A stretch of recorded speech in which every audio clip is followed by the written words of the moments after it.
सपनों को पूरा करने के लिए सबसे पहली सीढ़ी है अपने आप पर विश्वास। वीडियो को लाइक जरूर करें। नमस्कार दोस्तों, मैं सिरांधा एक बार फिर से हाजिर हूं लेकर हिंदी में द हिंदू अखबार से करंट अफेयर्स के कुछ मुद्दे। तो चलिए शुरू करते हैं। और सबसे पहले बात महिला विश्व कप क्रिकेट की। भारत ने पहली बार महिला विश्व कप का खिताब अपने नाम कर लिया।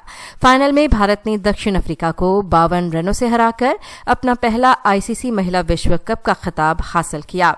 स्कोर पर एक नजर डालें तो भारत ने 7 विकेट खोकर 298 रन बनाए, जिसमें शेफाली वर्मा ने 87 रनों का योगदान दिया। वहीं दीप्ति शर्मा के बल्ले से 58 रन निकले। वहीं दक्षिण अफ्रीका की टीम 246 रन पर ऑल आउट हो गई, जिसमें लॉरा वॉलपॉट्स ने 101 रनों का योगदान दिया। दीप्ति शर्मा ने शानदार गेंदबाजी भी की, 39 रन देकर 5 विकेट लिए। दीप्ति शर्मा का शानदार ऑलराउंड प्रदर्शन इस ऐतिहासिक जीत की कुंजी रहा।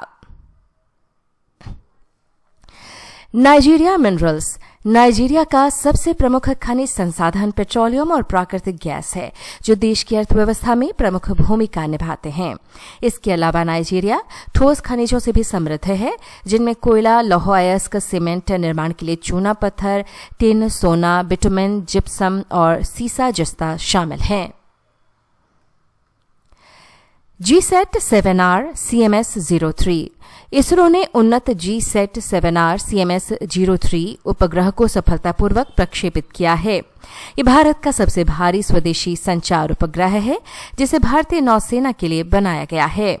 ये उपग्रह भारतीय महासागर क्षेत्र में सुरक्षित संचार संपर्क और समुद्री निगरानी क्षमता को काफी बढ़ाएगा।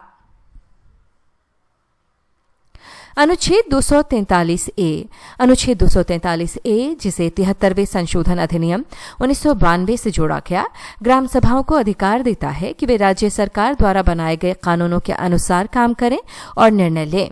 ये ग्रामीण क्षेत्रों में लोगों की सीधी भागीदारी और स्थानीय स्वशासन को बढ़ावा देता है। अनुच्छेद 371। अनुच्छेद 371 कुछ भारतीय राज्यों को उनके विकास, स्थानीय रीति रिवाज, संस्कृति और प्रशासन की रक्षा के लिए विशेष प्रावधान देता है। इनमें महाराष्ट्र, गुजरात, नागालैंड, असम, मणिपुर, आंध्र प्रदेश और अन्य राज्य शामिल हैं। Nipah virus. निपाह वायरस एक जानवरों से फैलने वाली बीमारी है, जो मुख्य रूप से फल खाने वाले चमगादड़ों से मनुष्यों में फैलती है।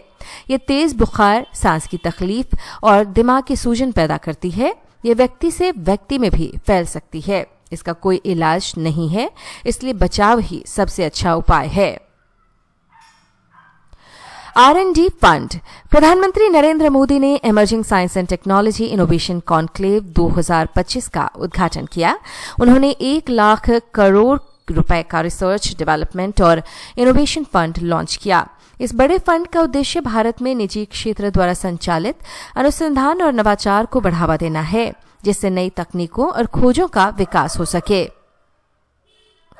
रोमारी डोंडवा वेटलैंड। असम के लाओखोवा वन्यजीव अभ्यारण्य में स्थित रोमारी डोंडवा वेटलैंड कॉम्प्लेक्स को रामसर साइट घोषित करने की जोरदार मांग हो रही है।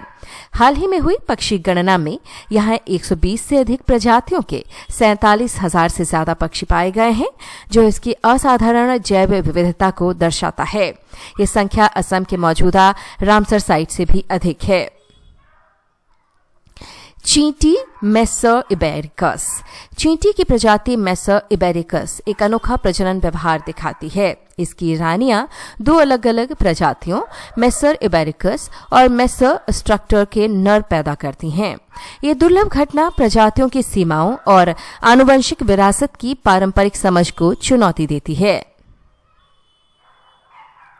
नेशनल इन्वेस्टिगेशन एजेंसी NIA की स्थापना 2008 में 26/11 मुंबई आतंकवादी हमलों के बाद की गई थी। NIA अधिनियम 2008 के तहत बनी। ये भारत की केंद्रीय आतंकवाद निरोधक कानून प्रवर्तन एजेंसी के रूप में कार्य करती है, जिसका काम देश की संप्रभुता, सुरक्षा और अखंडता को प्रभावित करने वाले अपराधों की जांच करना और मुकदमा चलाना है। कुष्ठ रोग।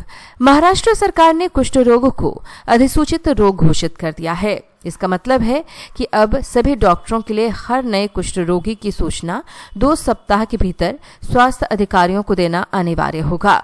इस कदम का उद्देश्य जल्द पहचान, समय पर इलाज सुनिश्चित करना और 2027 तक राज्य को कुष्ठ रोग मुक्त बनाने के लक्ष्य को प्राप्त करना है। श्री वेंकटेश्वर स्वामी मंदिर।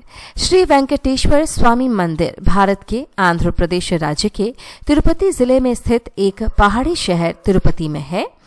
ये मंदिर पवित्र शेषाचलम पहाड़ियों में से एक वेंकटाद्रि नामक चोटी पर स्थित है और भारत के मानचित्र पर आप देख सकते हैं इन तमाम महत्वपूर्ण स्थानों को चयनित किया गया है। आप भी इन सभी जगहों को एटलस पर प्रैक्टिस करें ताकि मानचित्र की आपकी समझ बढ़ सके। दोस्तों, आज की वीडियो में इतना ही, लेकिन जाते जाते आपको एक बार फिर से याद दिला दूं कि कमेंट में हमने पीडीएफ फाइल को डाल दिया है जहां से आप आसानी से इसे पढ़ सकते हैं और इसके साथ ही हम आपसे विदा लेंगे, लेकिन एक और वीडियो के साथ हम फिर हाजिर होंगे। बहुत बहुत धन्यवाद।